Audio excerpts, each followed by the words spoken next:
Bonjour à tous et bienvenue dans un nouvel épisode du podcast de Biblio. Aujourd'hui, on va parler de la permaculture et comment elle est implémentée dans le monde de l'économie. Et on est avec Catel Bosser. Bonjour.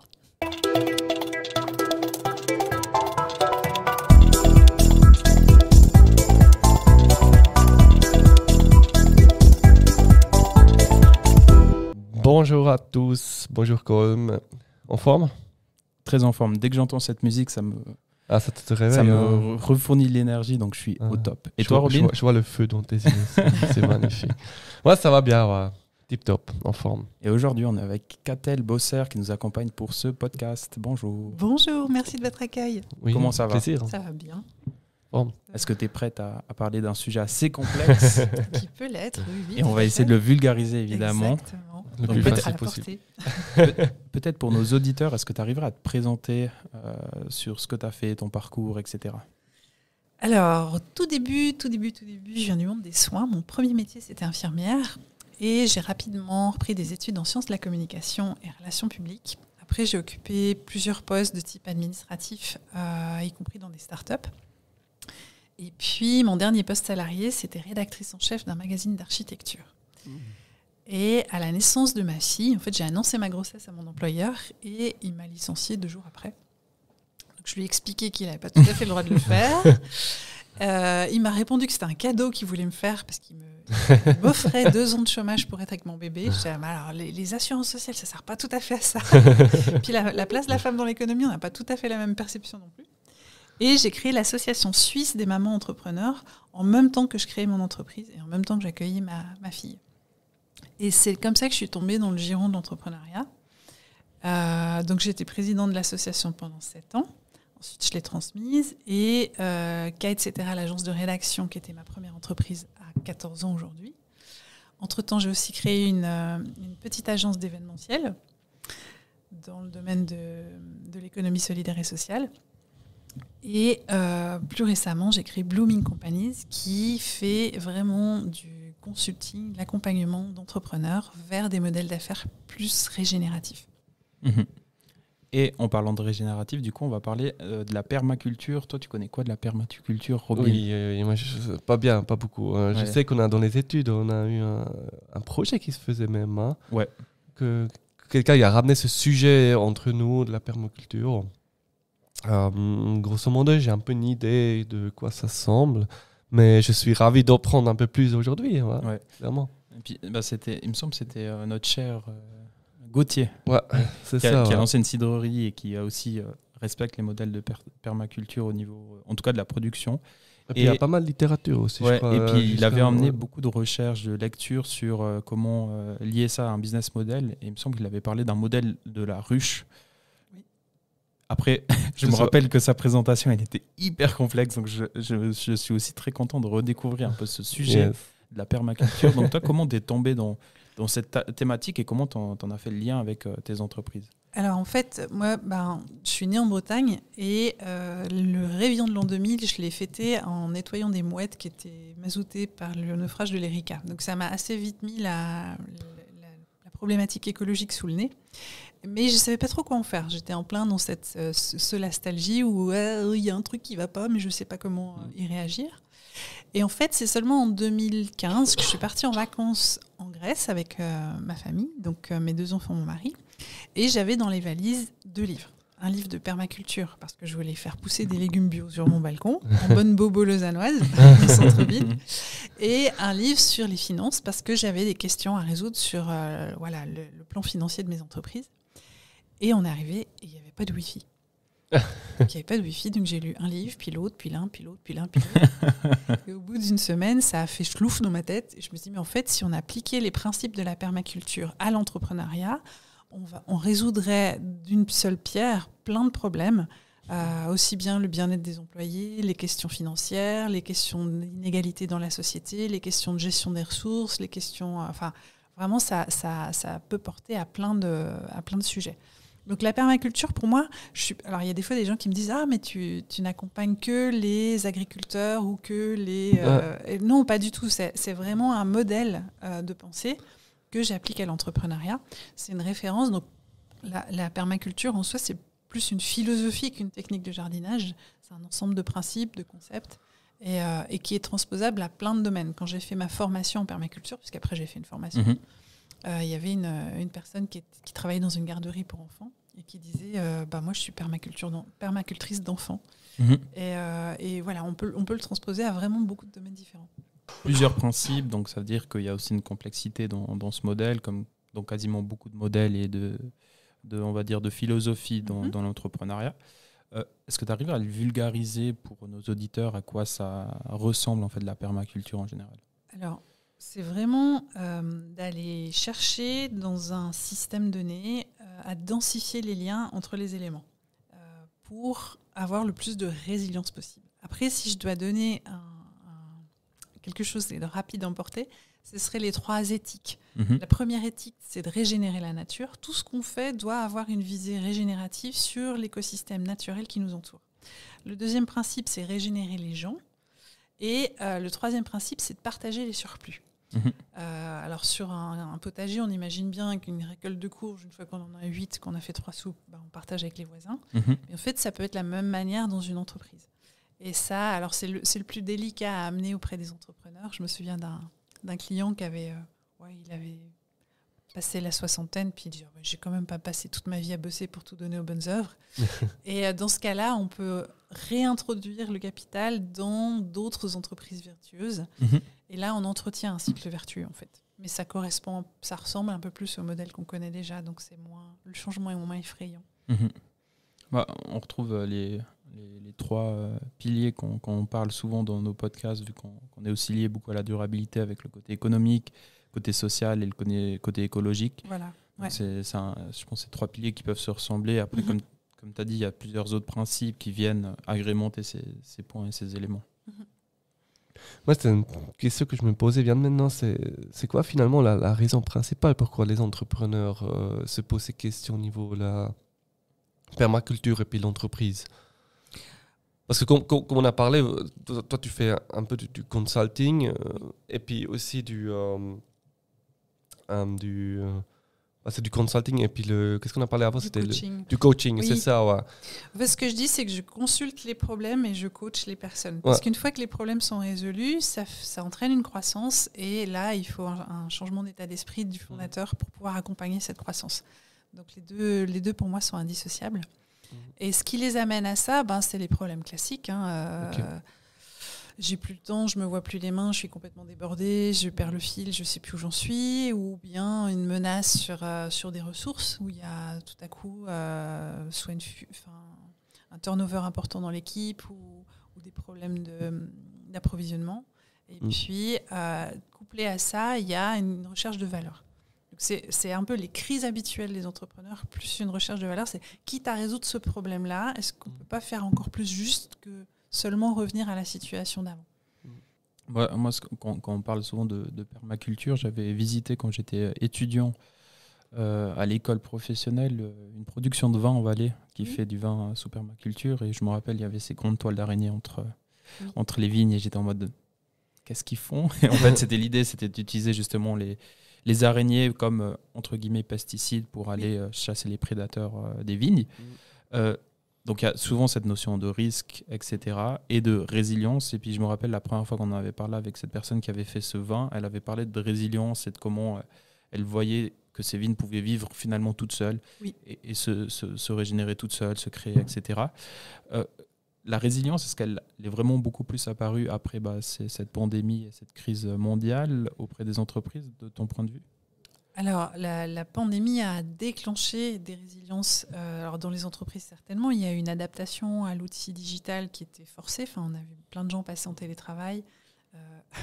Je connais une entreprise, ils faisaient un essai-test sur 10 personnes pour le télétravail et tout à coup, ils sont passés en grandeur réelle sur 350 employés en une semaine et ouf, ça marchait. Si on veut, on peut. Voilà, donc voilà, il y a aussi eu de la part des collaborateurs de s'adapter à des consignes données à distance, à pas forcément toujours avoir un contact direct pour se rassurer si on n'a pas tout à fait sûr d'avoir eu l'info. Donc ça a suscité ça c'est certain. Après, ça nous a aussi rendu attentifs à ça et appris à cultiver ça comme un objectif en soi. parce que voilà, on est sorti de la pandémie et on sait qu'il y a d'autres risques qui arrivent, notamment en termes d'approvisionnement, d'énergie. Donc, on anticipe déjà d'être résilient sur d'autres sujets. Et donc, comment le fais-tu en entreprise? Comment ça se passe? Alors, ma petite formule magique, c'est le triangle. Je reviens de Rome où j'ai animé un workshop sur le sujet. C'est qu'en fait, on va toujours considérer que pour chaque fonction de l'entreprise, il faut qu'elle soit remplie par 3 éléments. Et parallèlement, chaque élément doit remplir au moins 3 fonctions. Donc, on n'a jamais d'éléments isolés. On est complètement à l'opposé de la ligne de production qui est encore le modèle dominant dans l'économie classique. Donc, il ne peut pas y avoir un moment, si un maillon de la chaîne casse, on a au moins 2 autres piliers sur lesquels se reconnecter et on ne risque pas la crise, en fait. Mmh. Et du coup, donc, tu vas consulter une entreprise, tu vas trouver les problématiques et créer en fait ces triangulations au sein de l'entreprise. C'est vraiment d'aller lire l'actualité d'une entreprise avec cette idée du triangle en tête et d'aller chercher à renforcer. Chaque fois qu'on voit une ligne seule, on va la renforcer par 2 autres piliers, 2 autres éléments. Et chaque fois qu'on voit une fonction qui est mal remplie, on recomplète les interventions et de densifier en fait les liens au sein de l'entreprise sur toutes les fonctions et tous les éléments. Alors ça amène beaucoup de complexité, donc ça peut être effrayant. Mais après, je sais qu'on est sur des modèles, si on raisonne en géométrie fractale, ça se resimplifie dans un deuxième temps. Et ce qu'on découvre aussi avec ce triangle, c'est qu'on arrive assez vite sur l'intelligence collective. C'est-à-dire qu'il faut être plusieurs pour porter toute l'information. Donc, c'est vraiment créer un écosystème autour de l'entreprise, écosystème dans le sens aussi à l'interne, etc. Oui, à l'interne et à l'externe, oui. Ok, donc au niveau l'externe, c'est plus vers les clients ou des ressources les fournisseurs. Typiquement, jusqu'ici, concurrence aussi, je pense. On regardait un client comme c'est un bénéficiaire final, il paye et puis voilà, basta. Et puis on voit que les marques commencent à créer des communautés parce que finalement, le client va pouvoir aussi être prescripteur. Et puis, on les intègre au niveau de recherche et développement en leur demandant leur avis sur le projet. Et finalement, un client a plusieurs fonctions qui n'est plus seulement celle de consommer. Donc, c'est déjà en cours sur des entreprises à grande taille. Et aussi dans des philosophies, si on prend le design thinking qu'on a vu à maintes et maintes reprises, par exemple, l'intégration du client, c'est en fait donner des nouveaux rôles aussi à des personnes, leur créer des nouveaux liens. Okay, c'est assez... Et puis, alors, il y a le client, il y a les prestataires, il y a les fournisseurs, il y a tous les éléments en fait, qui font une entreprise doivent avoir plusieurs fonctions. Et si tu as par exemple un lien un peu concret, peut-être hors des clients, parce que je pense quelque chose qu'on arrive aussi souvent à voir, cette intégration du client dans notre processus. Mais maintenant, si on parle effectivement de résilience, on a toute cette chaîne d'approvisionnement qui est un petit peu perturbée par des événements externes à notre entreprise. Et c'est ça souvent, ce qu'on dit, c'est on disait si cela arrive, nanana, et c'est arrivé 2 fois en quelques années. Donc maintenant, comment ils abordent, maintenant plus conscience de cette notion de résilience, etc. Je pense au niveau de tes clients. Au niveau, par exemple, de la chaîne d'approvisionnement, est-ce que tu as des exemples ou bien en interne, etc. Alors j'ai un exemple que j'affectionne beaucoup parce qu'il montre beaucoup d'ingéniosité et de solidarité. C'était une étudiante une chimiste diplômée, qui avait créé une marque de cosmétiques pour bébés. Donc qui devait être en termes de bio, etc., qui était complètement irréprochable. Et en fait, au départ, elle faisait ses produits un peu à la casserole sur son fourneau à la maison. Et puis... elle s'était rendue compte qu'elle pouvait le faire en volume de quelques litres dans un robot ménager. Bon, pas mal, mais ça restait de l'artisanat complet. Et puis un été, dans l'association des mamans entrepreneurs, toutes les mamans sont parties en vacances aux mêmes dates. Donc elle a demandé, est-ce que vous pourriez me prêter vos robots ménagers pendant l'été ? Et moi, je les fais tourner tout l'été. Et en fait, elle s'est fait une espèce de petite unité de production comme ça. Mais bon, c'était quand même pas encore... assez volumineux. Donc, elle est partie ensuite vers des recherches de production industrielle. Elle a rencontré un industriel qui a pu lui faire, 1000 litres. Voilà, pas de problème. Et puis, quand même, l'industriel, comme elle était une petite commande dans le carnet de l'industriel, donc de temps en temps, il la faisait passer en dernier, et puis elle avait des problèmes de livraison. Elle a ensuite contacté l'université dans laquelle elle avait fait ses études en disant « Est-ce que je pourrais animer un labo avec les étudiants en chimie et on refait 500 litres. C'est leur exercice en fait. Et grâce à ça, donc bien sûr elle fournissait la matière première, mais grâce à ça, non seulement elle enseignait, mais elle récupérait le produit. Donc elle avait 3 sources d'approvisionnement entre les robots des copines, l'industriel et les étudiants. Et grâce à ça, elle avait toujours un flux de production qui était couvert. Ah, est-ce que la taille du coup de l'entreprise importe beaucoup dans ce type de modèle Non, alors le triangle, il s'adapte juste à vraiment toutes les tailles. Et puis, quand je dis 3, c'est au minimum 3. Alors, on va aussi s'inspirer de la nature pour ça. C'est qu'un arbre remplit plus de 50 fonctions. Donc, j'avais notamment collaboré avec la municipalité de Lausanne sur c'est quoi la fonction d'un arbre dans une ville. Et en fait, c'est à la fois décoratif, ça fait de l'ombre, ça fait de la fraîcheur, ça capte des microparticules. Il y a un nombre, une cinquantaine, et qu'on peut chiffrer. Et à partir de là, on peut aller donner une valeur à des acquis, des éléments environnementaux qu'on tenait pour acquis. Et puis voilà, il est là, j'en veux plus, je le coupe. Mais en fait, dès lors qu'il a une valeur chiffrée, on le regarde différemment. Peut-être une question aussi un peu plus au niveau de comment intégrer ce modèle de la permaculture et le mettre dans son entreprise. Est-ce que ça doit se créer justement de base lorsqu'on crée l'entreprise ou est-ce qu'on arrive assez facilement à l'intégrer à ce qui est connu, etc. Alors il y a les deux. Il y a des personnes qui partent directement avec un modèle permaculturel et d'autres qui l'intègrent en cours de route. On doit intégrer tout le monde vers ces directions-là. Donc ça doit être ouvert. Ouais. Et nous, on a beaucoup d'étudiants qui nous écoutent via la Team Academy. Petit bonjour à vous. Est-ce que tu aurais des conseils à ce niveau-là, si eux, ils veulent, dès le début de leur projet, parce que c'est souvent plus simple, et plutôt que changer en cours, etc., pour intégrer ce type de modèle dans leur business model, business plan, parce qu'on le lit quand même au niveau de l'entreprise.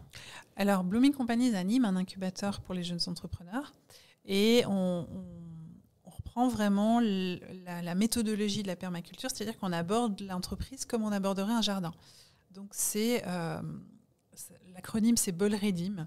C'est vraiment, on regarde les bordures, on se demande quels sont les objectifs, quelles sont les limites, quels sont les moyens, et on crée un design en fait à partir des éléments qu'on recueille. Et alors en entrepreneuriat et dans l'incubateur, ce qu'on fait et qui surprend tout le monde, c'est qu'on commence par soi. C'est-à-dire qu'on va pas se demander tiens, il y a une place dans le marché, je vais aller l'occuper. On va se dire mais qui je suis, qu'est-ce que j'ai envie d'apporter au monde? Et ça, c'est la première introspection en fait, qui est la plus déstabilisante. Mais c'est aussi ça qui garantit que la personne va rester sur son flux pendant toute la durée de la création d'entreprise qui demande énormément d'énergie et d'investissement. Et donc, cet incubateur, il est sur Lausanne? Il est en ligne. Ah, il est en ligne, ok. Oui, ouais. On a même des gens du Québec qui participent. Donc, ouais. Ah, ok. Ouais. Ouais, et c'est un modèle d'affaires que tu as mis sur papier, enfin un modèle. C'est une méthodologie parce que chaque élève sort avec son modèle d'affaires qui lui correspond à 100%. C'est peut-être ce qui distingue l'approche d'autres modèles où chacun sort avec une déclinaison d'un modèle. Là, vraiment, chaque étudiant crée son propre modèle. Mais c'est aussi ça qui est exigeant et qui est complexe. Oui. Est-ce que la permaculture, on pourrait dire aussi que c'est aujourd'hui, ou ça pourrait être un clé de succès pour une entreprise, ou c'est juste quelque chose de complémentaire qu'on pourrait faire? Alors moi, je le vois, et parmi les clients que j'accompagne, ça se manifeste chaque fois, c'est vraiment un levier de déploiement, c'est un levier de croissance en fait. Alors, il faut aussi dire que je travaille qu'avec des personnes qui ont une vision régénérative. Donc c'est forcément dans des business qui, on le vend en poupe, parce que toute l'économie se tourne vers le durable, tous les capitaux se tournent vers le durable, donc j'ai plus de crise de croissance que de risque de faillite. Ouais. Mais oui, ça, c'est un levier fantastique parce que on dépend d'aucun élément en fait. Donc il n'y a jamais de panne et au contraire il y a une multiplication des effets sur une fonction. Donc tout ça renforce et permet de déployer. Et puis, si maintenant je prends aussi un niveau, on va dire un peu plus au niveau de la méthodologie, du coup, pendant ces formations, est-ce qu'il y a tu indiques des livres, des sources, etc. Est-ce que tu en aurais une ou deux qui seraient peut-être intéressantes si des gens veulent aller un peu plus loin dans la permaculture? Alors, ce qui est pas mal pour comprendre l'économie régénérative, c'est l'approche de Gunther Pauli, qui a inventé l'économie bleue. Alors bon, il a un certain ego, il se nomme lui-même le Steve Jobs de l'économie durable. Donc, voilà. Mais il a ce talent de vulgariser énormément les choses et de raconter les modèles d'affaires comme on raconte une histoire. Okay. Donc il va raconter le plant de café dont on n'utilise que le fruit et la famille d'agriculteurs qui meurent de faim autour de son plant de café. Et ce qu'il en fait ensuite, où on a une douzaine de productions autour du plant de café. Donc des revenus substantiels, non pas seulement pour la famille qui cultive le café, mais pour tout le village. Donc on voit vraiment comment, en regardant l'économie, en sortant de cette linéarité, en fait, on arrive vraiment à déployer de la valeur à tous les niveaux. Ce que je trouve phénoménal, Robin, et puis peut-être j'en parle tout le temps, c'est au niveau de cette complexité, c'est vraiment les liens qu'on peut faire entre quasiment tous les podcasts qu'on fait. Okay. Aussi, on aborde des sujets qui sont souvent, on va dire, en lien, mais même si c'est éloigné, quand on en parle dans le domaine du sport, on parle de l'innovation ouverte, on a toujours des liens, des concepts qui se retrouvent, typiquement l'intégration de plusieurs parties prenantes, que ce soit politique, pour avoir tous les points de vue, et puis créer des liens justement à ce niveau-là, les densifier grâce à des citoyens. Je pense qu'il y a vraiment des liens qui se créent à peu près partout dans l'économie. Et puis, c'est effectivement la question que tu as posée, que je trouve que, est-ce que c'est une clé du succès ou un facteur clé pour tout ce qui est succès. Je pense que si maintenant on réfléchit au niveau durabilité, tous les modèles qui vont intégrer de la durabilité vont, je pense, aider aussi à avoir un aspect succès, parce qu'on voit que le curseur et la sensibilité des gens maintenant au niveau durabilité, il a augmenté, et je pense qu'il va continuer à augmenter avec les peut-être futures crises qu'on aura. Mais je pense que c'est vraiment un élément clé dans tous les business d'affaires. Enfin, business model qu'on doit prendre. Ouais, clairement, je pense que c'est aussi les attentes des personnes qui est plus élevée, quoi. Ça veut dire aujourd'hui, comme entreprise, il faut prendre ces chemins pour être attrayant du personnel, de ressources humaines, quoi. Parce que finalement, c'est eux qui viennent après chez nous, qui restent, qui disent ok, c'est là où je veux aller travailler, c'est là où mes valeurs sont aussi représentées, quoi. Et puis justement, c'est tous ces effets que justement, on a parlé de ça avant, on fait pas forcément la permaculture justement dans l'entreprise pour avoir un plus de chiffre d'affaires, c'est plutôt pour avoir, par exemple, justement pour les personnes qui viennent travailler, d'avoir des valeurs qui sont partagées, tout ça.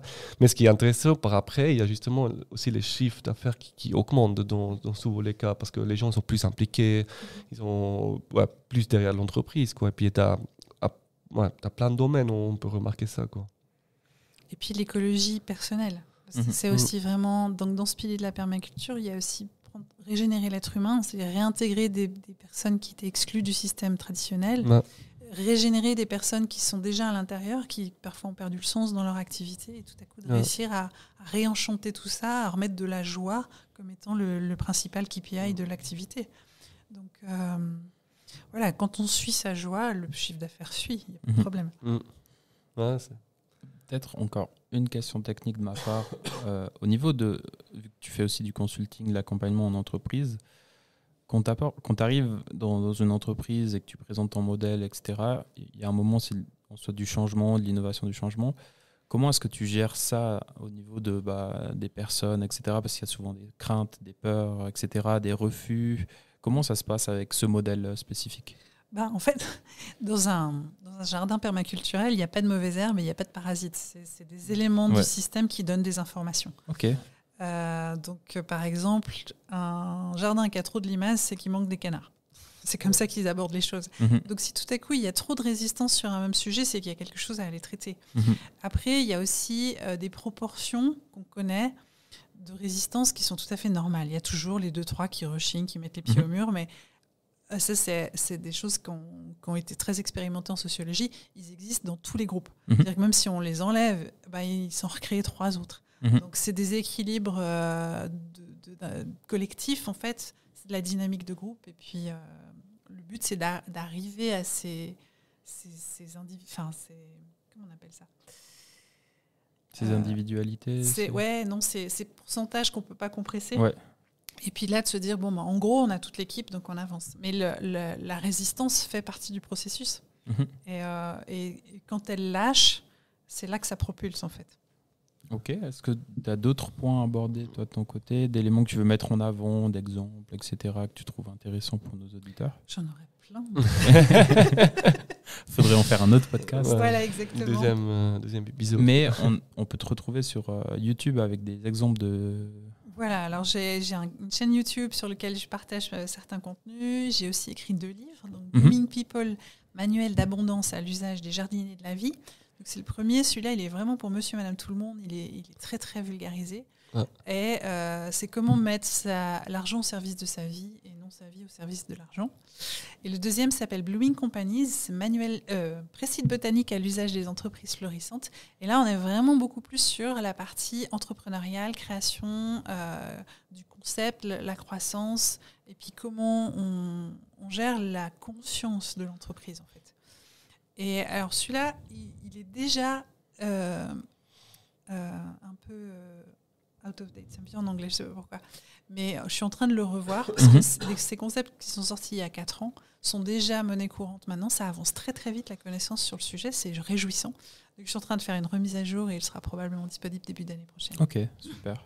Cool. Ouais. Donc, moi j'ai une dernière question. Mais... Moi j'ai encore aussi quelque chose en tête. Là. Alors vas-y, pose ta question. Donc on a commencé... Alors, toi, tu as trouvé ce chemin justement de la permaculture grâce à ces 2 livres que tu as lus dans les vacances. Oui. Est-ce que finalement, tu as trouvé une réponse en lisant les 2 livres? Est-ce que tu pourrais déjà faire les liens entre la permaculture et les finances pour résoudre sa question que tu as eue? Moi, dans ma manière de voir le monde, il n'y a pas de problème. En fait. Okay. Mais par contre, j'ai l'impression d'être un peu la seule à porter cette vision. Puis j'essaie de la partager. C'est assez complexe à communiquer. Donc voilà. Et de temps en temps, je rencontre des gens qui ont la même illumination. Je ne suis pas toute seule. Et puis, c'est un espèce d'éveil, en fait. On avait une manière de voir les choses jusqu'ici. Et c'était la seule. Et tout à coup, on s'ouvre à d'autres manières qui voilà.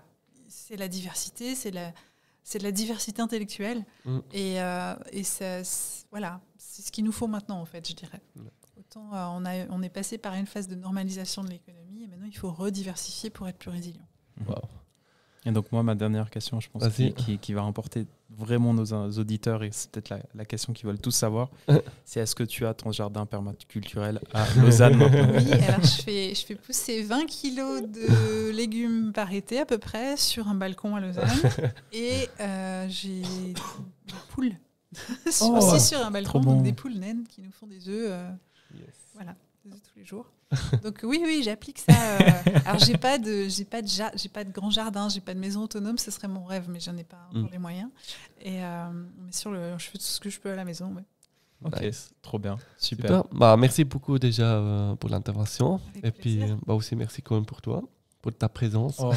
Merci toi aussi Robin pour ta présence. Si vous voulez nous suivre sur nos réseaux sociaux, on est sur quasiment tous les réseaux sociaux. En particulier sur YouTube, n'hésitez pas à vous abonner, à liker, ça nous aide beaucoup. Et sinon, vous pouvez nous retrouver sur Apple Podcast et Spotify pour tout ce qui est partie audio. Super. Voilà. Merci beaucoup à tous. À bientôt. Ciao, ciao. À bientôt. Ciao, ciao.